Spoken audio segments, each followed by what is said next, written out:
So once you turn 65 and after the initial enrollment for Medicare, you're all set, right?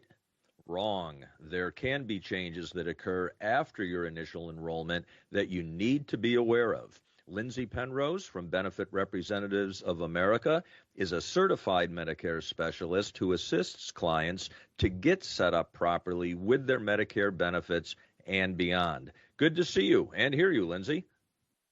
Hi, Mike. Good morning, Joanna. How are you guys? Good morning. We're all doing well. It's nice to see you. And I was thinking, I always thought that once we set up our Medicare, after you hear so many things and see so much information, that you're done with it for the year. But no, it's not true. And tell folks, what are the changes? Tell them some of the changes that can happen with Medicare. Well, so there have been quite a few changes to Medicare in 2025. For example, the Inflation Reduction Act was instated, and under this new program, they also offer the Medicare Prescription Payment Plan. So there are multiple different Medicare plans that have also been discontinued from the market and ones that have stayed. So we've seen major changes in copays and the benefits that came along with the ones that did stay in the market, all related to what was going on with the Inflation Reduction Act. What is the Inflation Reduction Act?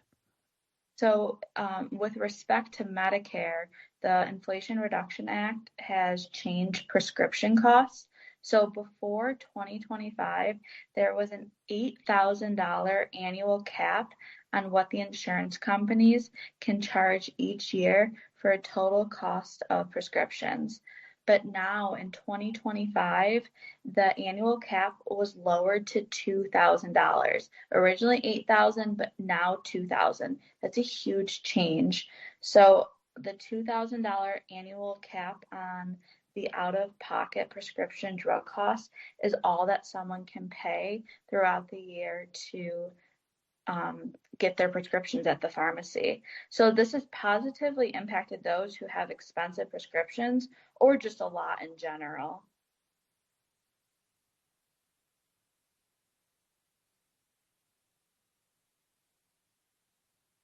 Lindsay, what is the Medicare Prescription Payment Plan? So the Medicare Prescription Payment Plan allows Medicare members to pay for their prescription drugs through a monthly invoice instead of paying the full amount at the pharmacy counter. So instead of paying for each prescription individually, members receive a monthly invoice from the insurance company for their total out-of-pocket costs for the month. It's just an easier way to budget for their drug expenses. So for example, in January, if somebody goes to pick up their prescriptions and they hit that $2,000 right away, they don't have to front that $2,000. They can ask to be signed up for the payment plan and get an invoice each month from the insurance company that they're enrolled with.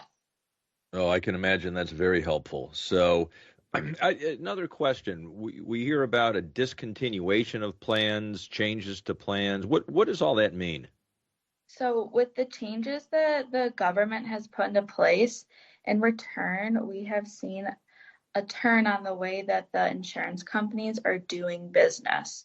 So many companies could not continue to offer certain Medicare plans in 2025 and actually discontinued them altogether.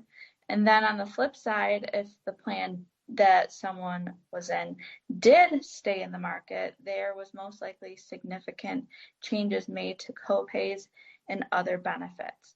This is something that members are notified of come annual enrollment period in October, so no one was blind to this, but it's still not something that members expect, especially if they've been with the plan for a long time, and then they get a discontinuation letter.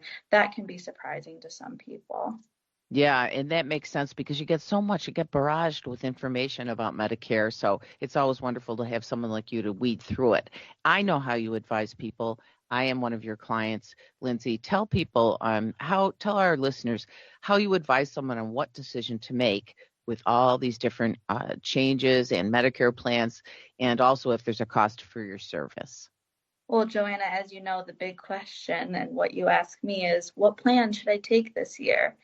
And as you also know, I have to get an understanding of your medical situation, including Mm-hmm. the doctors that you see and the medications that you're taking.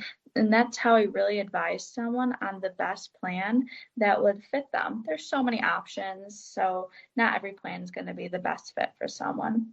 I also need to know if you're enrolled in any financial assistance programs that the government offers for Medicare. But at the end of the day, I do not charge for my Medicare services. The benefit of going through an insurance broker like me is the insurance companies take care of us. So therefore, I cannot charge you. I do not charge you. And so you don't have to pay me anything. And that is so true. Thank you, Lindsay. And what's the easiest way for people to reach you at Benefit Reps of America? So you can stop in and visit us. We're at 1577 West Ridge Road, next to the last standing Red Lobster in Rochester. Or give me a call at 585-663-6333. Or you can visit our website, ssareps.com. And if you just Google Benefit Reps of America, it comes up. Yep, that does too. Thanks. See you soon. All right, thanks for having me.